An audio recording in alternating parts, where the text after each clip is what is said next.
Hello everybody, my name is Pirьо Hamari. I come from the Finnish Heritage Agency. It's a pleasure to be here.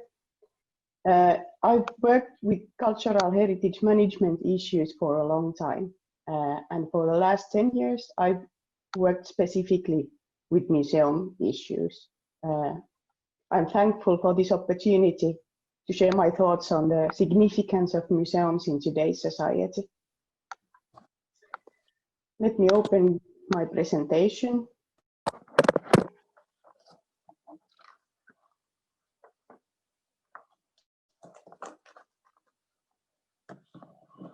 And here we go. I've divided my presentation to you in 4 parts. First, I would like to discuss a little about why and how museums matter in society. The second part concerns the theories behind the impact of museums, after which I will share with you some practical examples of how museums and different institutions have approached impact. And I will finish the presentation by saying some words about our new project, More Museums of Impact, which should be able to help you to discuss and plan for impact in your organizations. But let's start with the question of how museums matter in society today. When we think about museums, we traditionally think about their value in culture.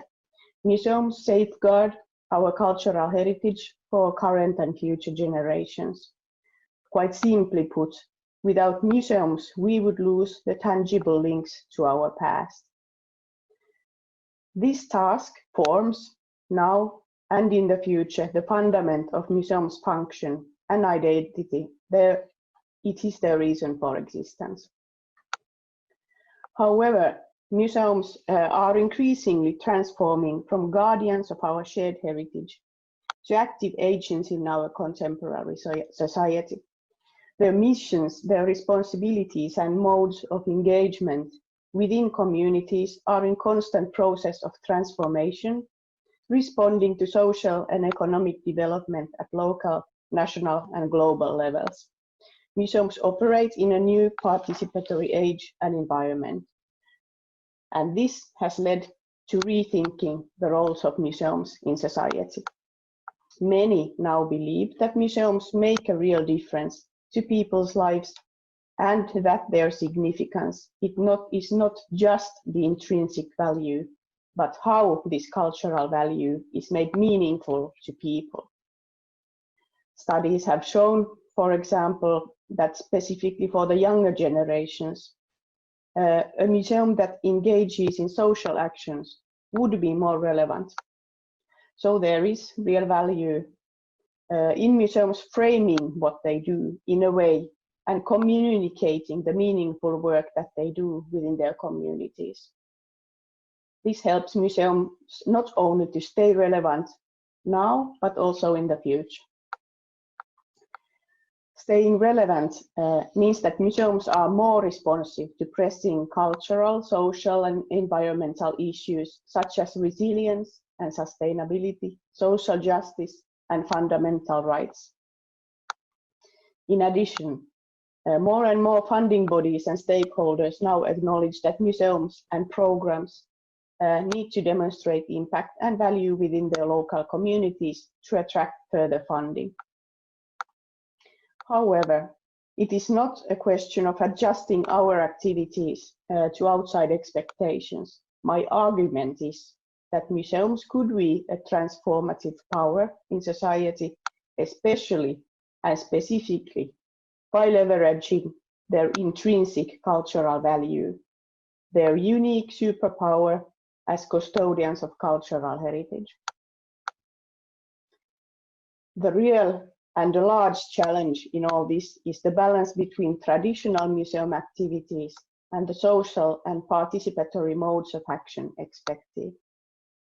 Often weighed toward the side of tradition, museums can seem out of step.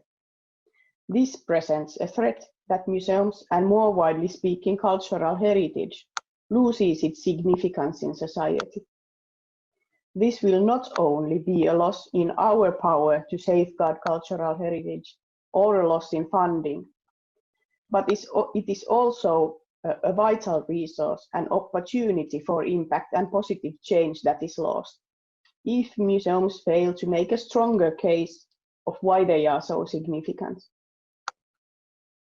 And here is the place where it gets complicated.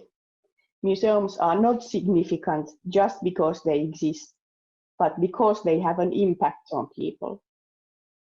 But what does this mean, and how might we investigate or approach it? What is the nature of the impact that museums have on individuals, and how does this play out in communities, societies, or even nations? We can start with some generic statements that can be true for all museums. Museums can increase our sense of well-being, help us feel proud of where we have come from. They can inspire, they can challenge, they can stimulate us and make us feel healthier. With society facing issues such as poverty, inequality, intolerance and discrimination, museums can help us understand, debate, challenge these concerns. Museums can also enhance everyone's life opportunities by breaking down barriers of access and inclusion. Museums are doing this through active public participation, engaging with diverse communities, and sharing collections and knowledge in ways that are transforming lives. Although articulating these kinds of impacts is not simple, fortunately there are already numerous articles and frameworks in place that help us forward, which look at the different aspects of the impact of museums. These give you a broader view of what kinds of impact in society is seen as potential. And I highlight here two specific examples, one of which is already visible on the screen, which is the Arts Council of England and its work with impact. They have worked with impact of culture and how it's evidenced for years, and their evidence review from 2014 has highlighted several areas where impact is evident, divided into four parts: society, health and well-being, economy and education, more broadly speaking. And I highlight here the education section in particular, which is probably of interest to some of you in the audience. Another broad approach to what kind of impact could be effected by a museums can be looked at through the Association of Independent Museums and their advocacy toolkit. This toolkit comprises an impact evaluation or assessment framework, which has been tested using evidence from a small number of AIM member museums, and it has been designed to help the museums measure their own social and environmental impacts, providing examples of the kind of impact that can happen. And you find statements like supporting cultural diversity and identity, for example, or helping your local community to be a better place to live, and assessing these kinds of targeted impacts. And in the light of the topic of this conference, I also highlight this study from the University of Leicester, looking at how museums can measure learning impact as a way of indication. And these are just small examples, and all happen to be from the UK, as the discussion on the social role of museums is perhaps more advanced there than elsewhere in Europe. But however, similar models and research explaining the societal impact of museums are easy to find in growing numbers. For example, just by Googling social impact of museums or any similar research, You can find your pick of articles, websites, and projects which are looking at this issue, and choose whatever you feel like going into deeper without me providing a list of selected things in this speech.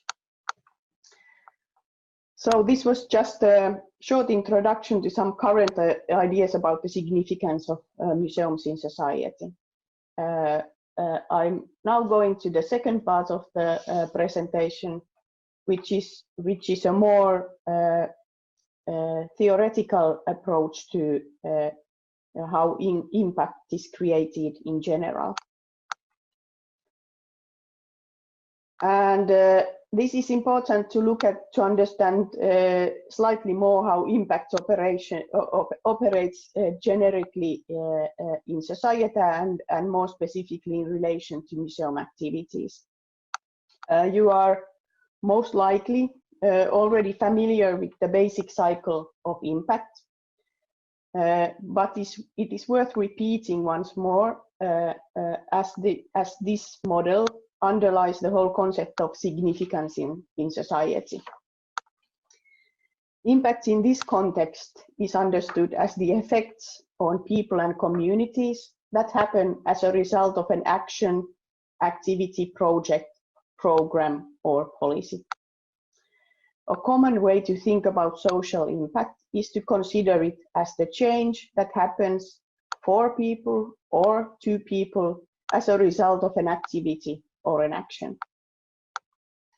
In this context, social impact is about the positive contribution that public bodies and other public sector organizations can make to the communities in which they operate.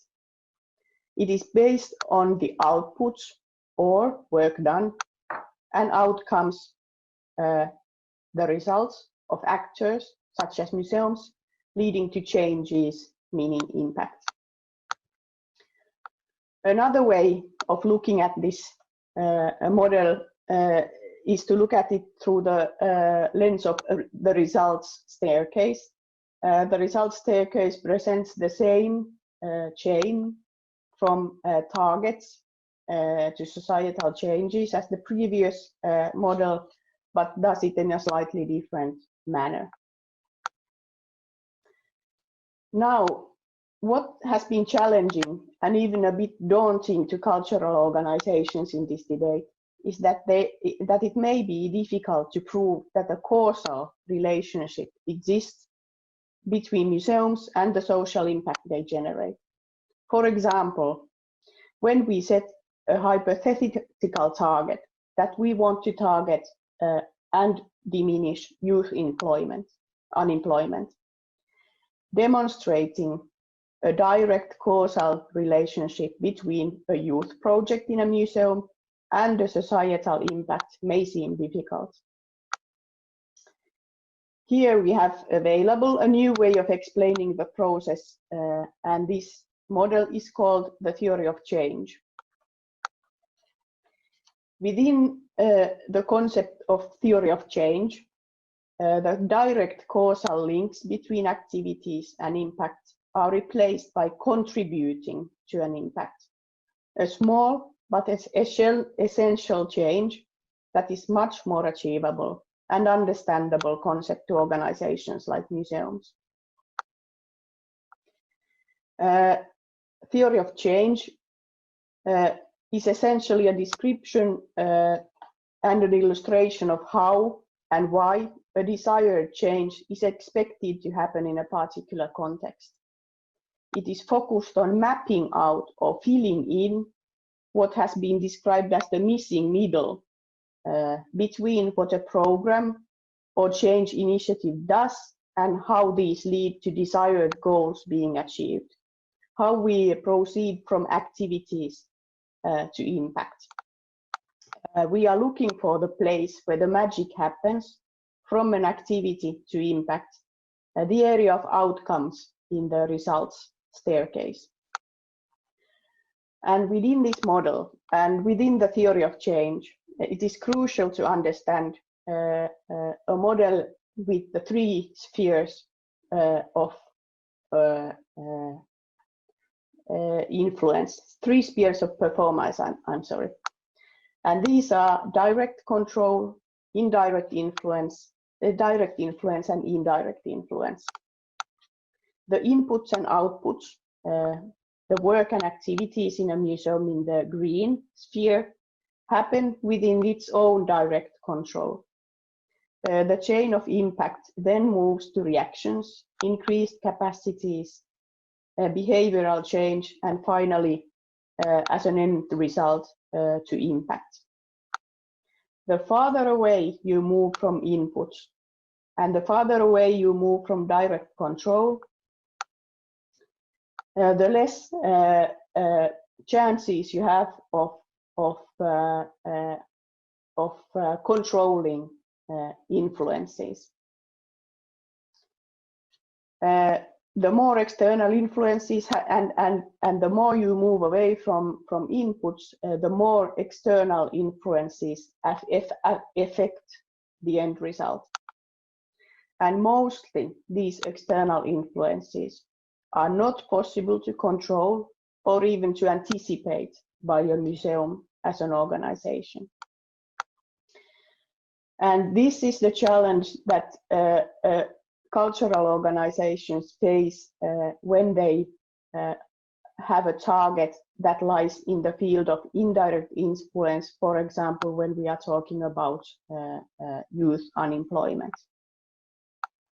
However, with this model of theory of change, we can identify the links in the change that are museum specific, those solely or mostly under direct control of or influence of the museum, and then make a justified estimate what will happen or what we want to happen outside our direct influence, completing the change from target to impact, and in the meanwhile being sure that in this way we have contributed to the impact, even though we may not have really caused the impact. And this is the change in the causal thinking of the chain from inputs to end result. A practical model of such a chain of change can be used as an example. In this example, the desired target for change concerns the decrease in youth unemployment at the top of the diagram. It is addressed by the museum with a workshop or a project addressing work in a manner suitable for that specific museum's context. For example, as a museum of mining, a labor museum, or a museum of contemporary art. This activity lies at the bottom of the diagram. And we can then describe the steps and progress from activities to impact through the steps of the model, filling in the missing middle.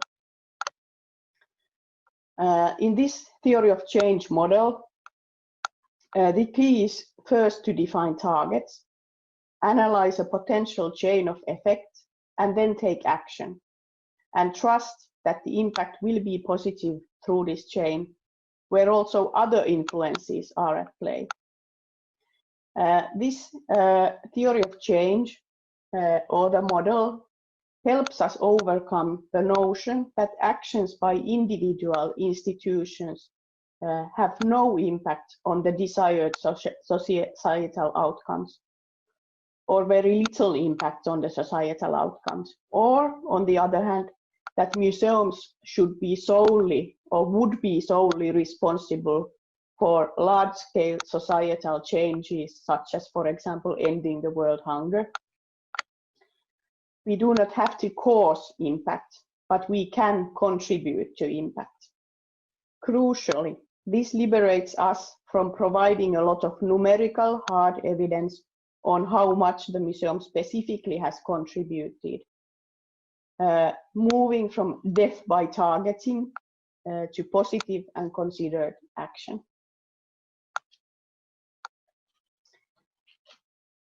After this theoretical break, we will look at some more practical approaches to museums impacting society. I'll show you 4 different approaches incorporating the idea of impact. These come from different areas of museum work. I have used examples from policy level, but also from exhibitions and programming work, as well as training and tools. I'll start with the policy level close to home. The new museum policy of Finland, published in 2018 and available also in English as the publication Museum of Opportunities. This policy is a statement from the whole museum sector in Finland and reflects the current will to work in an impact-oriented way. Following a year-long transparent process with workshops and hearings where all stakeholders could have a say, or at least potentially could have a say. And this work is compactly presented in the values promise starting the document.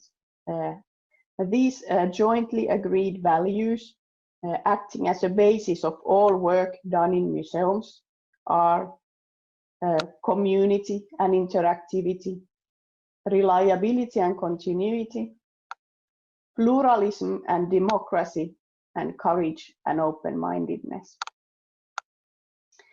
Having a national policy on museum issues greatly enhances the sector's impact on national level, as it provides common goals that we can target together, and there is strength in numbers. A policy also functions as an advocacy backup, for example, when negotiating resources for your work. The next example also comes from Finland and concerns the exhibition program of the National Museum of Finland. As some of you may know, National Museum of Finland is part of the Finnish Heritage Agency, so we theoretically work at the same organization, although the museum service is run as its own unit. So it gives me great pleasure to show you how and into which direction the National Museum has recently renewed its strategy. These are excerpts, but the strategy states that the task of the National Museum of Finland is to provide a sounding board for our culture and the changes it goes through. The museum's collections, locations, programs, and activities inspire us to understand time, life, and humanity. Accordingly, the museum has expanded its exhibition program with determination in an impact-oriented way. One recent example is the exhibition by photographer Nick Brandt called Inherit the Dust, which was shown in 2019 at the National Museum. In this exhibition, impressive life-size images of animals have been placed in habitats that have been turned into factories, landfills, and quarries. These are the areas where the animals used to roam, and humans have, however, utilized nature to such an extent that the habitat of both people and animals are endangered. Brandt is giving us pause to think about our inheritance and whether we are leaving behind only dust. The exhibition was to be a bridge between 2 larger ones, but turned out to be one of the most popular exhibitions in 2019. And it takes a strong stand for environmental sustainability. It was accompanied by a varied educational program discussing different aspects of sustainability. Further examples from all kinds of museums can be found, for example, from among those projects that participated in the Happy Museum project in the UK. The Happy Museum project looks at how the museum sector can respond to the challenges of creating a more sustainable future. And one of the projects here in the right, the Weaving Wellbeing project, at a very small Abergavenny Museum, helped visitors to make connections between locally made objects, craft skills, and the environment.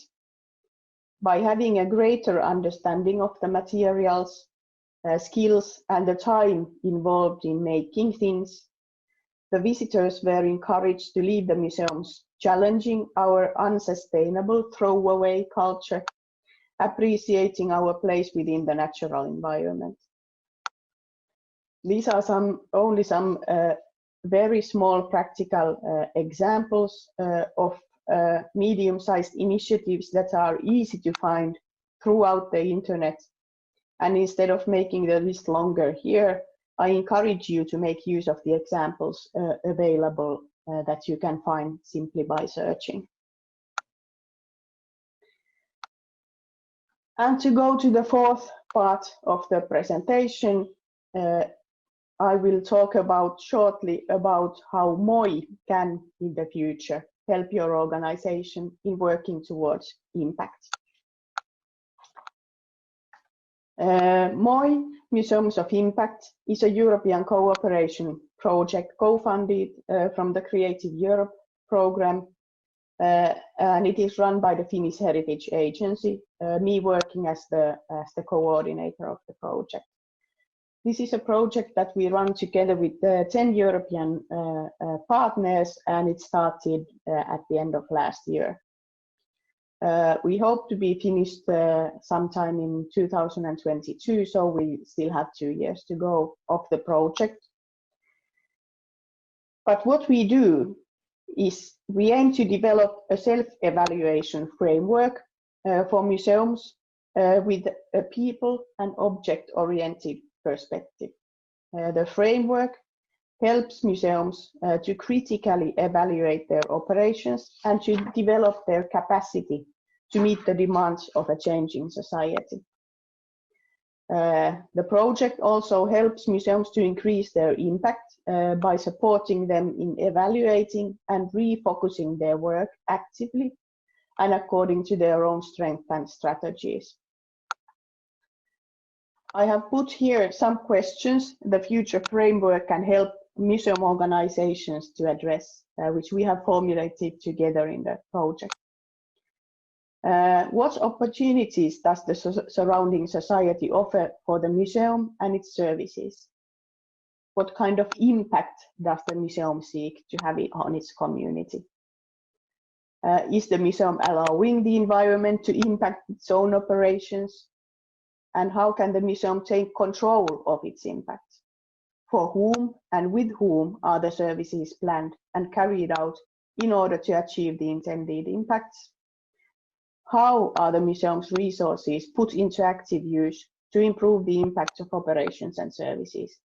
What kind of operating culture and working practices enables the museum to have an impact? Is it possible to achieve the desired impact through the museum's current services? In practice, the framework looks at museums as organizations and actors from a wide perspective, represented by these thematic areas. Operational environment, strategic choices and objectives, communities, networks, customers and audiences, the museum today, competencies and practices, the museum in long term, and resources. You can see that the model does not focus on individual museum processes, but on more transversal issues that touch on all parts of museum activities. Under these thematic areas, the model encourages the museums, first, to have an open and participatory dialogue about different aspects of the theme, and then evaluate with the help of a series of value statements its own performance under these thematic areas. The resulting overall assessment can function as a tool for the museum to agree on joint strategic goals or impact goals, and as a roadmap with which the organization can realign and refocus its activities. And this is the practical tool that we call the evaluation framework. The framework as such is not a quality evaluation or a measuring tool, such as a registration or accreditation scheme that some European countries run for museums. Nor is it an impact assessment tool in the meaning that it would help to measure the impact of specific activities, such as the UK Arts Council's Impact and Insight Toolkit, which is a self-evaluation tool for measuring impact. What this MOI framework does is to help museums to have a transversal discussion and to evaluate their performance under different thematic areas through a participatory dialogue which touches on all aspects of museum work. And in this way, it helps organizations to choose and outline their mission in society, to refocus if needed, and to develop in a way that allows impact to be considered in all activities. As you realize from the time frame of the project, this is very much work in progress. For example, these thematic areas are only just a sketch and are based on the existing Finnish museum evaluation model. It has become clear, for example, that the digital dimension, as well as issues related to resilience and sustainability, could be better addressed than in the current draft. The project will continue with a series of local stakeholder forums in the partner countries, which are just starting from Germany at the end of this year, as well as by piloting the framework in some selected museums later on. And we hope that the final results and the final the framework that will be created by this project will be published open for all, hopefully in the autumn of 2022, through our partner NEMO network of museum associations. So this was just a short description of what we are aiming to do with the MOI project. But I want to underline one fundamental paradigm inherent in the evaluation framework, that impact in museums can only be really created if the whole institution is involved. This includes, in addition to that part of museum that most often encounters audiences, also collections, knowledge, and spaces. It is this combination that makes museums unique as institutions, and it is exactly this that separates us from, for example, institutions like theaters, movie theaters, libraries, or even more commercial establishments. We are museums, and that is the superpower available to us for aiming for impact. Now I've come to the end of my 4 areas discussing significance in society. I hope I have been able to show you why thinking about impact is important and how organizations such as museums can address their significance in society. This all may seem complicated, basically because it is a complicated issue. Discussing your fundamental task in society is hard, and changing course is even harder. But this does not mean that we should not try. An important guideline to follow is to remember that transformative change comes from a lot of little changes. You don't have to change everything all at once. It's enough to take small steps. Have those important conversations, try to evaluate your programs bit by bit, and you'll find that small changes will add up to something greater. Do it every day and don't stop. I thank you for your attention. I hope I will be able to join you for a session of questions and answers in the conference. And until that, I wish you a good continuation of the conference, and it has been my pleasure to be with you. Thank you.